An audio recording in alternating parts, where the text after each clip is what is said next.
we now talk about trading bear flag sequence number 1.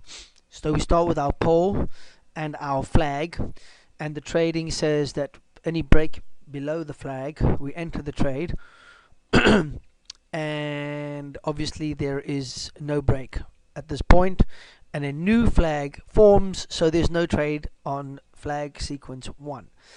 In flag sequence 2, we do get a break at this point over here. Okay, there it is, and once we get the break, we measure the height of the pole, and the height of the pole is going to be measured from the high to the low, and the high will be the highest anchor of the high pole or previous flag. So the previous flag is this one, and the highest point is there, and the pole is a little bit higher, so we'll take the higher of the two to the low of the current flag. So this is the low here, so there, that is our distance. Okay, and we trade down like that. That would be the trade. I'll mark it real quickly. Boom. So there's the target, and that would be and we'll see if it hits or not. Probably not. Anyhow, we move on.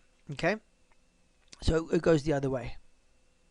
Moving on to flag sequence number 3. This is it over here. Now flag sequence number 3 has no pole, and we have to measure one nonetheless, because we do have in fact have a break over here. Let me mark it.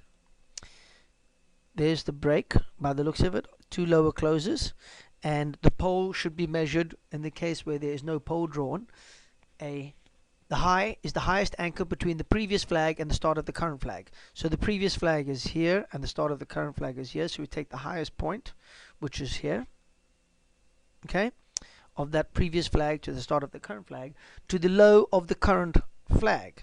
So there it is.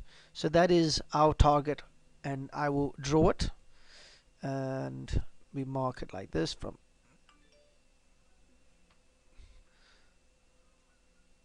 there it is, from there to there, and that would be our trade. And looks like it probably does not hit. So in these 2 cases, we would stop trading if they hit at a point in time, because that is the rule of no trading after 2 consecutive losses. So if that converted into a loss for that trade, flag sequence number 3, and if flag sequence number 3 and 4, let's say they both traded at a loss, at this point in time, after the 2nd consecutive loss, we would not have permission to trade. Let me just mark that red, and we would only be allowed to trade when we have a winning trade from this point on. Anyhow, I will pause here, and we'll move on to flag sequence number 4.